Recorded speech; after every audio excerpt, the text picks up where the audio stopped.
Entonces vamos a empezar a hablar de las sulfonilureas. Como les dije, estos medicamentos bloquean estos canales de potasio sensibles al ATP. Y lo que hacen es despolarizar la membrana,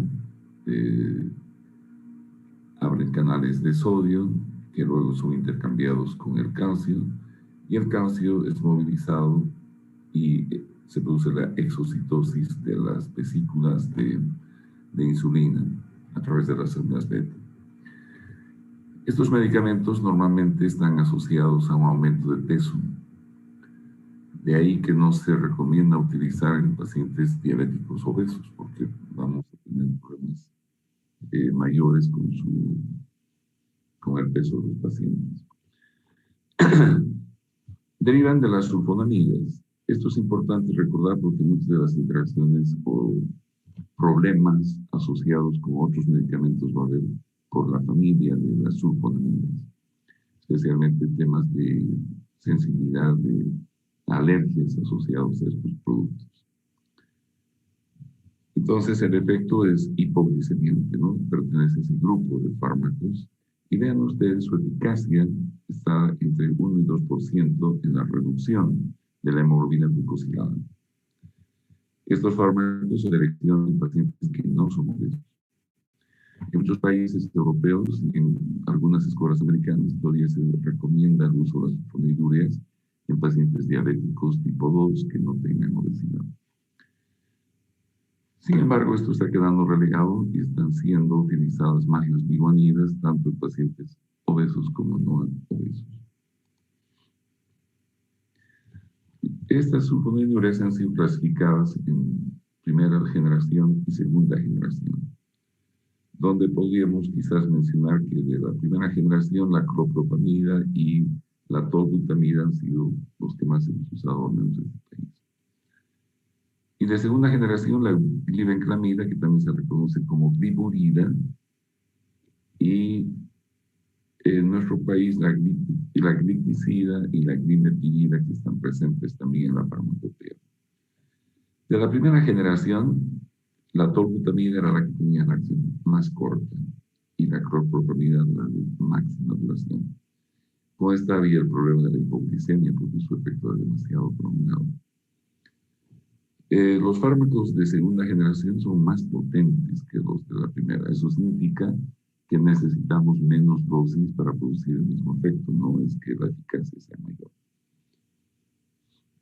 Y como están asociados al aumento de peso, pues entonces esto también tiene sus connotaciones. Estoy hablando de generalidades, ¿no? Entonces voy a hacerles una pequeña introducción a lo que son estos medicamentos.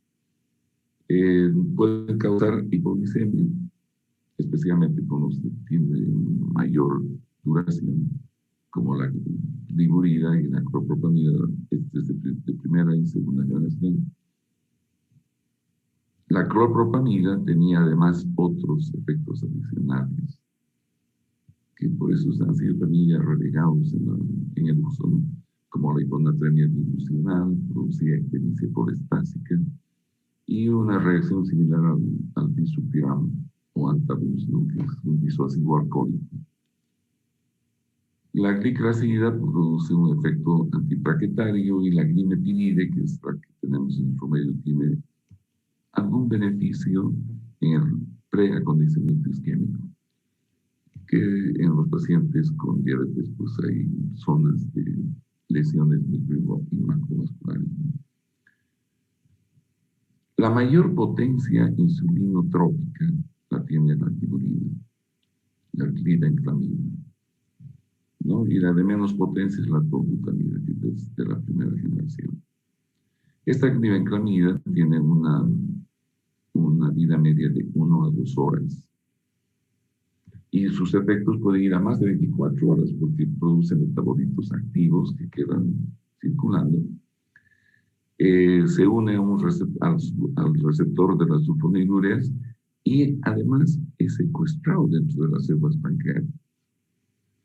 No se vayan a olvidar, es la única sulfonilurea que tiene esta propiedad.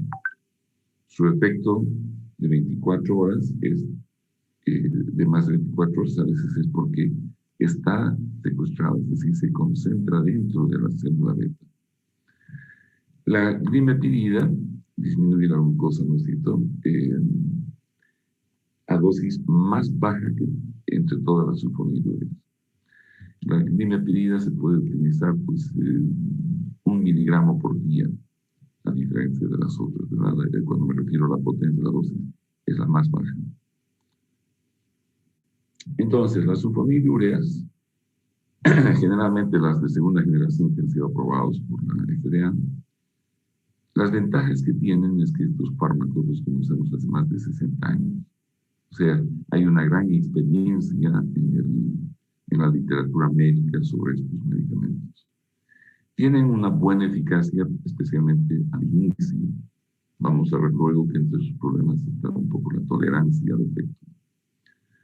Y existe disponible como genérico, lo que baja su costo y es un medicamento disponible, es decir, accesible a todo bolsillo.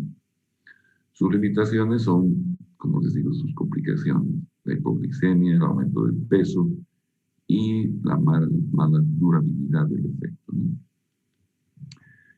En cuanto a los efectos cardiovasculares, pues están relacionados con la hipoglicemia, ¿no?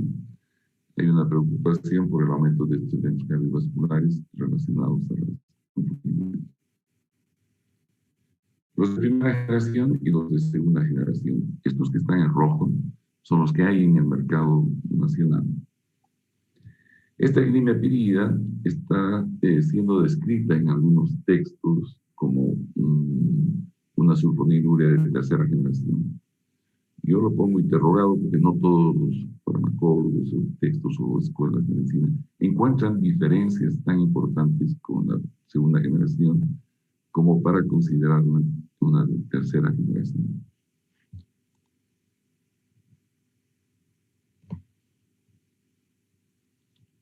Todas tienen sus propias características de absorción, distribución, metabolismo y excreción.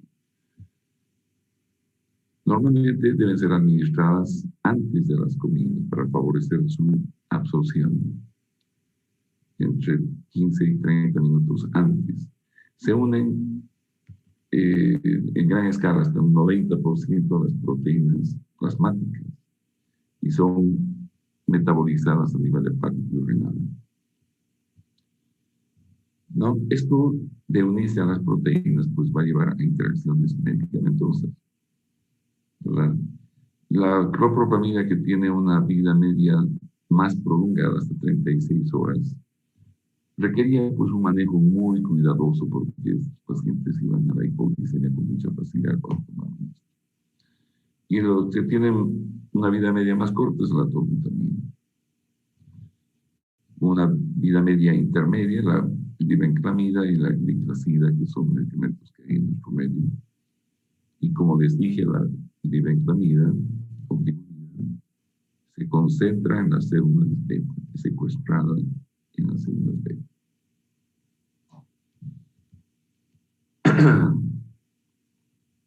Bien, entonces, algunas cosas van a ver ustedes que las pongo otra vez, porque si las vuelven a leer, eso va a ir reforzando la idea en la cabeza de ustedes. Estos medicamentos por vía oral se absorben muy bien. Sus concentraciones plasmáticas en 2 a 4 horas son ya concentraciones máximas.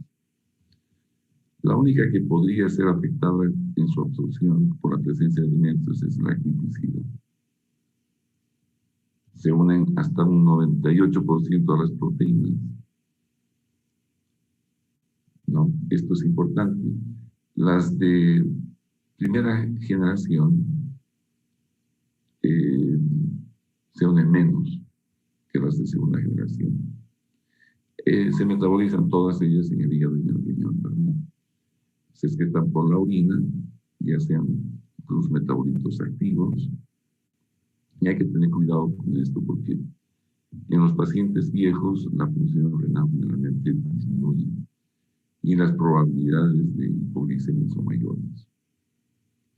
Estos medicamentos atraviesan la placenta y entran a la leche materna. y tienen efectos sobre el feto, o sea que están contraindicados en el embarazo y en la lactancia. Normalmente en mujeres embarazadas con diabetes, lo que se necesita solo es dieta e insulina. Estos medicamentos no se usan. Algunas propiedades, seguimos hablando de las características de absorción, distribución metabólica, farmacocinética. Vean ustedes, la vida media de los productos que tenemos en nuestro medio es muy parecido. Por lo general, esto les permite una administración cada 24 horas. La glibenclamida es la más potente, puede llevar a hipoglicemia. En los ancianos se recomienda la gliclazida en mayores de 65. Y la glimepirida, pues que no tiene observaciones en especial. Acá podemos ver los tres medicamentos también remarcados, donde ven ustedes la potencia, por ejemplo, en dosis que se requiere por día. La más potente es la glimepirida, que necesita 1 miligramo, ¿verdad? Tenemos la gliclazina, la glibenclamida, 2.5 miligramos por día. En un rango hasta 15 miligramos, esta tiene un rango de 40 a 320, y la glimepiride hasta 8. Normalmente esta viene en comprimidos de 4 miligramos y se parte en 4, se toma un cuarto de la tableta por día. Y la dosis diaria más o menos de todos ellos es de 1 vez por día. O sea que esto se adecua al paciente en términos de conveniencia. Y el costo, que también es bueno, la eficacia es buena. Lo único que tenemos en contra es un poco los efectos adversos. Estas sulfonilureas que tienen un inicio rápido, pues tienen la ventaja de reducir la magnitud y la duración de la hiperglicemia postprandial. De ahí que tomados antes de los alimentos, como absorción rápida, después de los alimentos, la elevación de la glicemia postprandial va a ser de menos magnitud y de duración. Y además tiene un efecto prolongado, lo que permite un menor número de administraciones por día, ¿verdad? El mecanismo de acción de las sulfonilureas, aunque no se conoce muy bien, se sabe que, bueno, de estas sí se sabe muy bien que actúan sobre las células beta, ¿verdad? Liberando la insulina a través de un bloqueo de los canales de potasio. Reducen los niveles séricos de glucagón. Esto es una acción indirecta, ¿verdad? Al disminuir la producción al aumentar la producción de insulina, pues lo que vamos a tener es una disminución de la secreción de glucagón. Y aumenta la acción de la insulina en los tejidos diana, prolongando la unión de la insulina con estos receptores.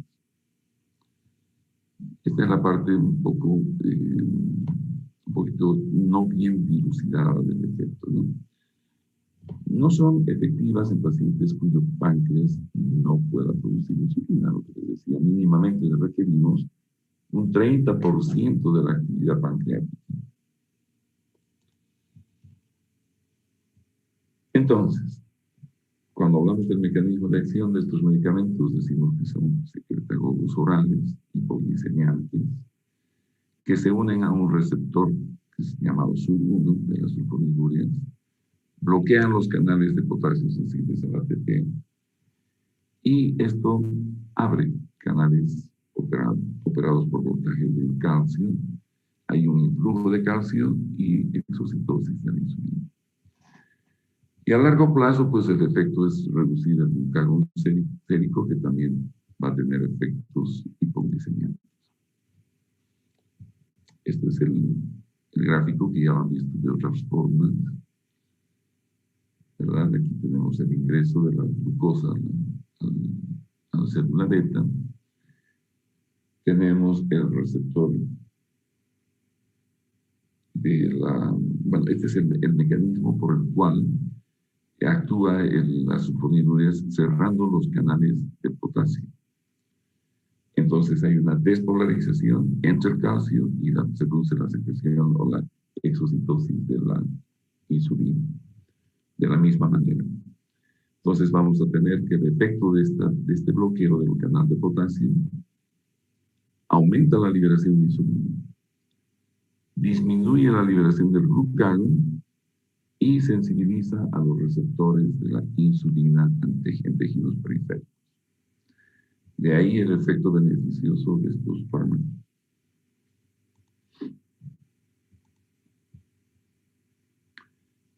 ¿Cuáles son los usos terapéuticos? La diabetes mellitus tipo 2, pacientes diabéticos que van a cirugía y en algunas escuelas se utilizan en el coma diabético.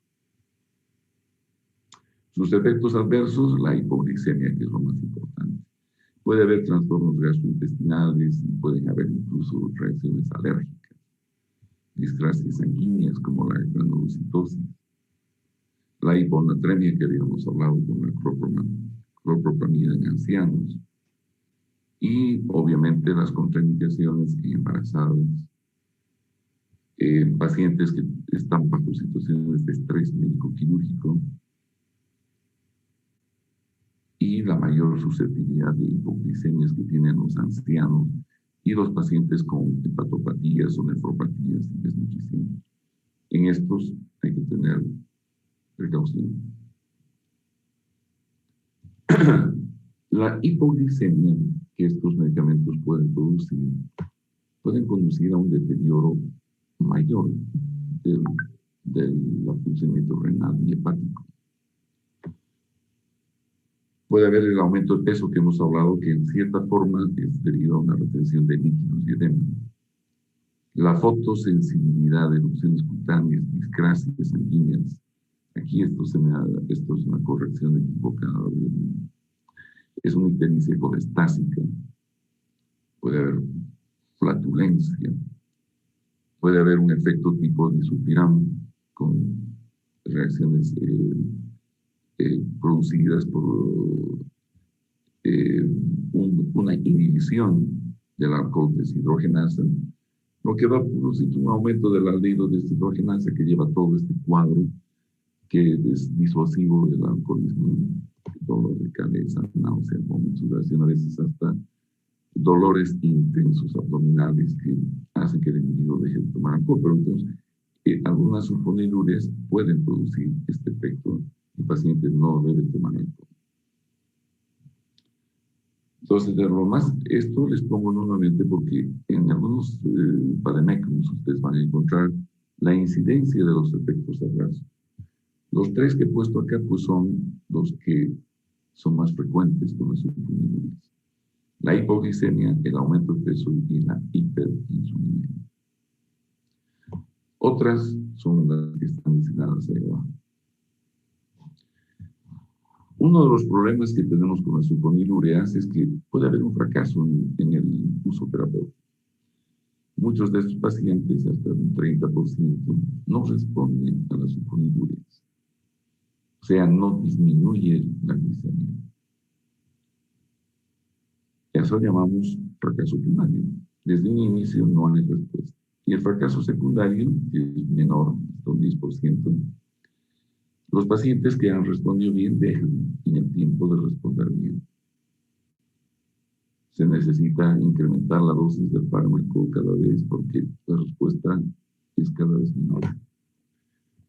Y esto no está implicando que el daño pancreático sea mayor, simplemente que hay una resistencia a la acción. La solución de esto es, pues, normalmente asociar la sulfonilurea con las biguanidas o hacer un uso de insulina temporalmente en el paciente.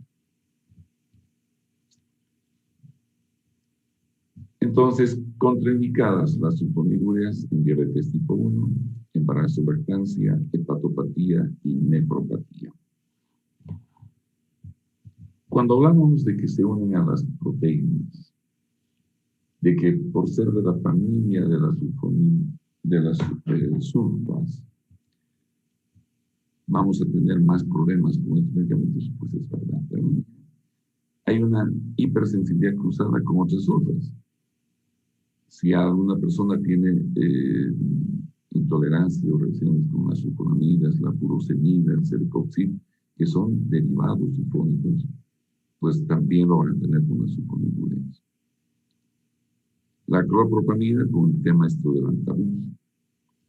Con los anticoagulantes va a haber una potenciación de ambos lados. Va a haber mayor efecto hipoglicemiante y mayor efecto en la anticoagulación. Con las sulfas y el clofibrato, que ya han visto ustedes con el doctor Carlingo, esto el tema de las dislipidemias, pues van a potenciar la hipoglicemia. En nuestro medio tenemos estos tres fármacos. La glibenclamida, que vienen comprimidos por tabletas de 5 miligramos, la gliclazida, en tabletas de 80, y la glimepirida, que viene de 2 y 4 miligramos. Cuando van a seleccionar medicamentos de este grupo, en la selección de medicamentos, ustedes deben considerar los 4 criterios de la OMS. En cuanto a eficacia, pues no se demostró que ninguna de ellas sea mejor que la otra. Todas tienen la capacidad de reducir la hemoglobina glicosilada de entre 1,5 a 2. En términos de seguridad, todas producen o tienen la capacidad de producir hipoglicemia.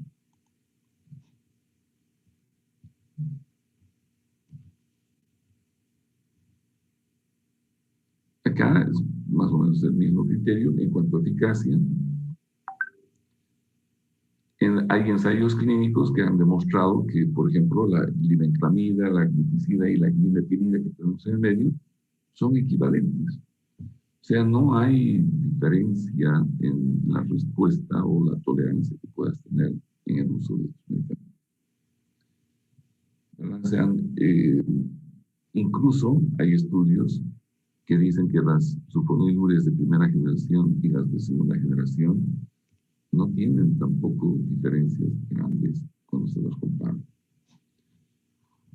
Sin embargo, se han identificado algunos criterios que podrían hablarte de que la posibilidad de éxito al usar las sulfonilureas van a depender de algunas variables como la edad, el peso, la duración de la enfermedad, si ha recibido tratamiento previamente con insulina y cuál es su glicemia basal.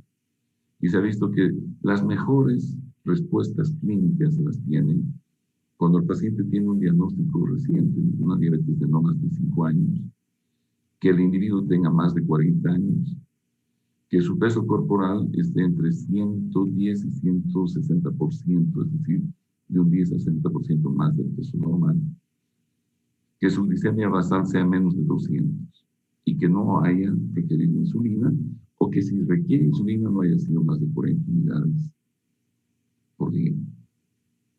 Entonces, con estas características, los fallos primarios son menores al 15% y los fallos secundarios son menores al 10%. O sea, se puede mejorar mucho este fracaso terapéutico buscando las características ideales en el paciente para usar las sulfonilureas. Entonces, la hipoglicemia va a ocurrir en medicamentos que tienen semi-vida larga, ¿no? Y uno de los medicamentos que más usamos es la glibenclamida, el vigulino.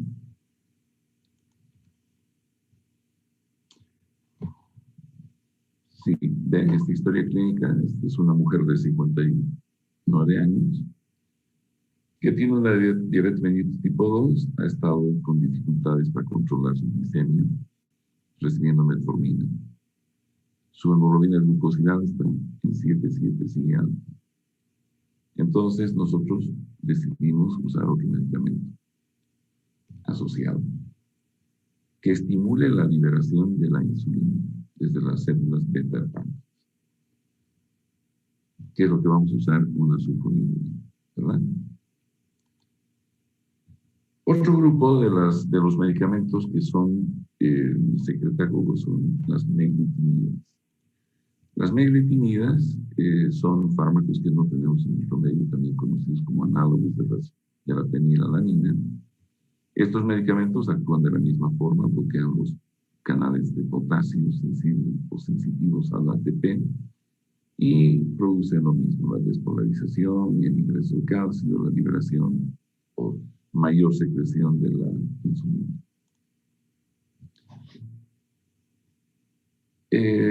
La nateilinida y la repaglinida son dos medicamentos de este grupo que no existen en nuestro medio. Y cuando son utilizados, los hacen con mayor frecuencia en otros países para tratar estados de hiperglicemia postprandial, debido a que estos medicamentos son de acción rápida y de corta duración. También pueden estar asociados a estados de hipoglicemia. Bien, ahora vamos a ver otro grupo de medicamentos, los sensibilizadores, donde están las biguanidas y las diazolidiniones. El prototipo de las biguanidas, pues tenemos la metformina, que es un antihiperglicemiante, no son hipoglicemiantes. Lo que hacen estos medicamentos es evitar que hayan elevaciones o picos de glicemia. Entonces empezamos a ver las biguanidas. Estos medicamentos reducen la producción hepática de glucosa. La hemoglobina glucosilada puede ser bajada hasta un 2%. Son neutras en relación al peso, pero en una parte de pacientes puede haber una pérdida de peso. De ahí que son también ideales para tratar pacientes obesos, ¿no? Diabéticos obesos. No producen hiperinsulinemia, por eso es que no tienen riesgo de producir hipoglicemia, la que producen las sulfonilureas. Producen disminución de los niveles lipídicos, esto puede corregir las dislipidemas asociadas. Reduce las complicaciones macrovasculares de la diabetes, esto es importante que recuerden porque es el único medicamento por vía oral que puede reducir las complicaciones macrovasculares. Y es el medicamento de primera elección en pacientes con diabetes mellitus que sean obesos. Normalmente son estos dos los compuestos que hay, ¿no? La metformina y la fenformina. Nosotros solo tenemos la metformina en el medio. Estos van a disminuir la glucosa porque a nivel hepático lo que van a hacer es inhibir algunos procesos, ¿no es cierto? Disminuyen la producción de glucosa por inhibir la gluconeogénesis y la glucogenólisis. Y además aumentan la utilización. No solo bloquean a nivel hepático la producción de glucosa, sino que también a nivel de los tejidos periféricos nos ayudan o aumentan la utilización y la captación de glucosa. Y también se les ha atribuido una función de inhibición de la absorción intestinal de la glucosa. Entonces, disminuyen la absorción, aumentan la utilización y disminuyen la producción de glucosa en el hígado. Normalmente en las personas no sanas, el lactato es producido, como les digo, acá en el intestino. Esta se convierte en glucosa por gluconeogénesis en el hígado. Y como estas biguanidas bloquean la gluconeogénesis, hay la tendencia de que se acumule el lactato. Y ese lactato lleva pues a una acidosis láctica. Y la acidosis láctica es un cuadro que puede ser muy peligroso, hasta letal para el paciente. Y es más probable que este ocurra cuando hay insuficiencia hepática renal o ingesta de alcohol por parte del individuo. Normalmente cuando hay insuficiencia cardíaca o insuficiencia pulmonar hipóxica, la posibilidad de una acidosis láctica es mayor. La falta de oxigenación en los tejidos es una condición que puede llevar o favorecer la acidosis láctica. La metformina, como generalidad también, escuchado a ustedes que sirve para tratar la enfermedad ovárica poliquística, que es parte de ese síndrome de resistencia a la insulina, donde hay hiperinsulinemia y una glucosa normal. Son los únicos agentes orales que han demostrado que pueden reducir eventos macrovasculares. Y es la terapia de primera línea en la actualidad para tratar pacientes diabéticos tipo 2. Entonces, si bien no se conoce muy bien el exacto mecanismo, se sabe que tres cosas, sí, como hemos mencionado ya, suceden. Disminuye los niveles de glicemia al disminuir la gluconeogénesis hepática. Disminuye la absorción de glucosa a nivel del tracto gastrointestinal y aumenta la utilización periférica en tejido adiposo y esquelético. ¿Cómo lo hace? Pues mejora la sensibilidad a la insulina con un mecanismo post-receptor. Esto va a hacer que se incremente la captación periférica, principalmente de glucosa a través de los miocitos y los adipocitos. Inhibe la gluconeogénesis y lo que disminuye pues la liberación de glucosa. Disminuye la absorción, induce una reducción de peso y mejora el perfil lipídico. El riesgo de hipoglicemia es mínimo.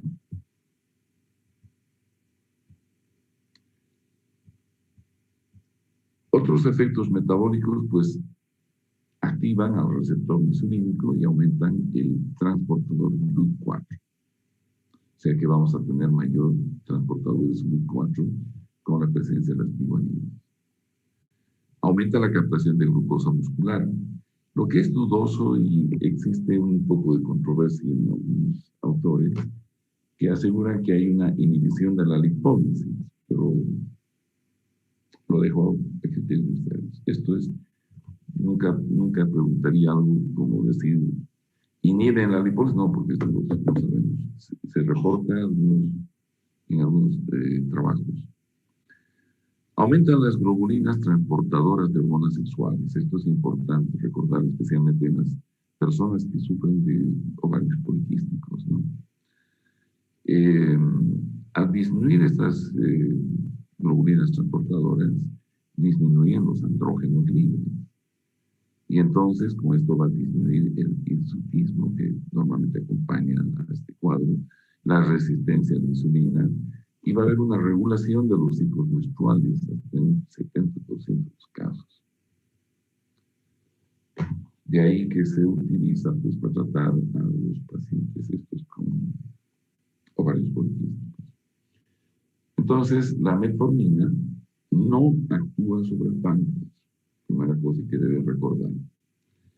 Va a tener acción sobre el músculo estriado, disminuyendo la resistencia a la insulina, aumentando el uso periférico de glucosa, va a disminuir en el hígado la producción de glucosa y ambas van a contribuir a una disminución de la hiperglicemia. Y además, lo que reportan es que va a disminuir la absorción de glucosa en el tubo digestivo.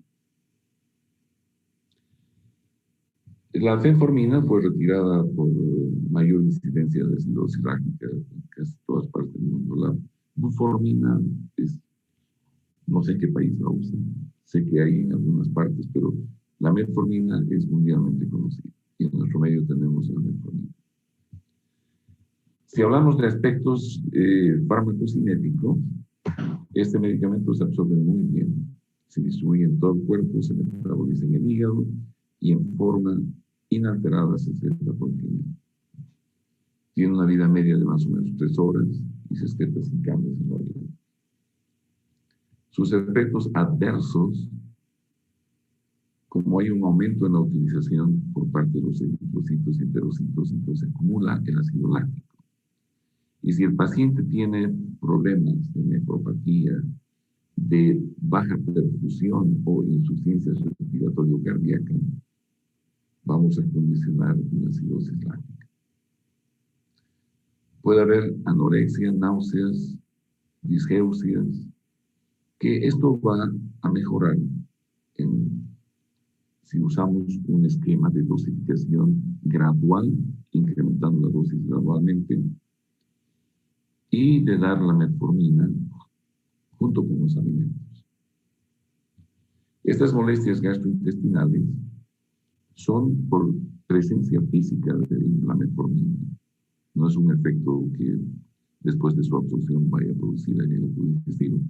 La presencia y la actividad química de este producto hace que haya cierta irritación gastrointestinal. Entonces, el dar junto con los alimentos disminuye esta probabilidad.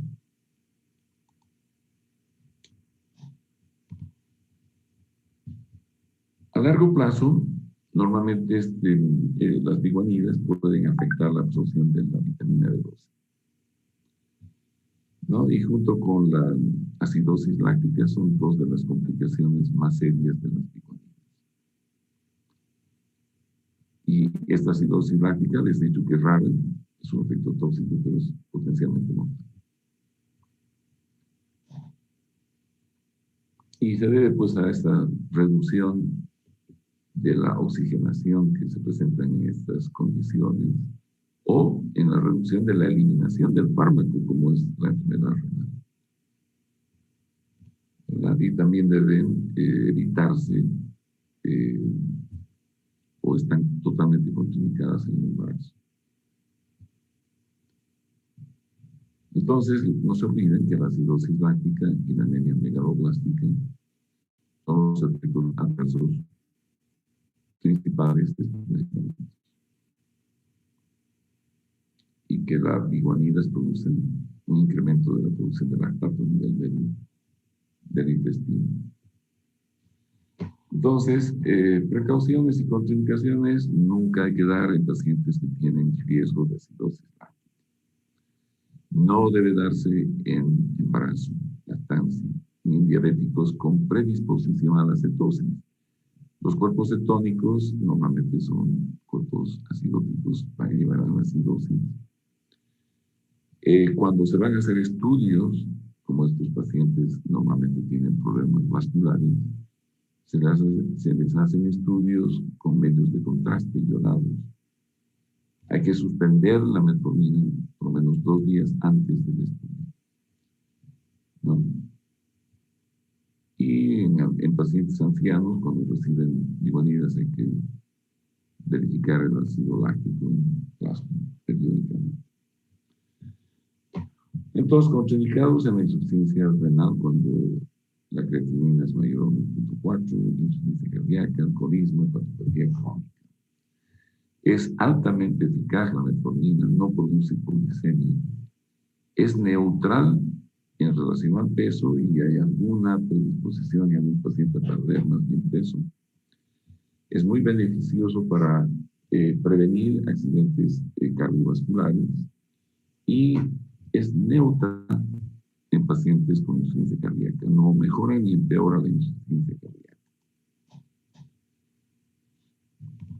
Sus usos terapéuticos, la diabetes mellitus tipo 2, el síndrome de ovario poliquístico, coadyuvante en el tratamiento de la obesidad, cuando hay hiperinsulinemia.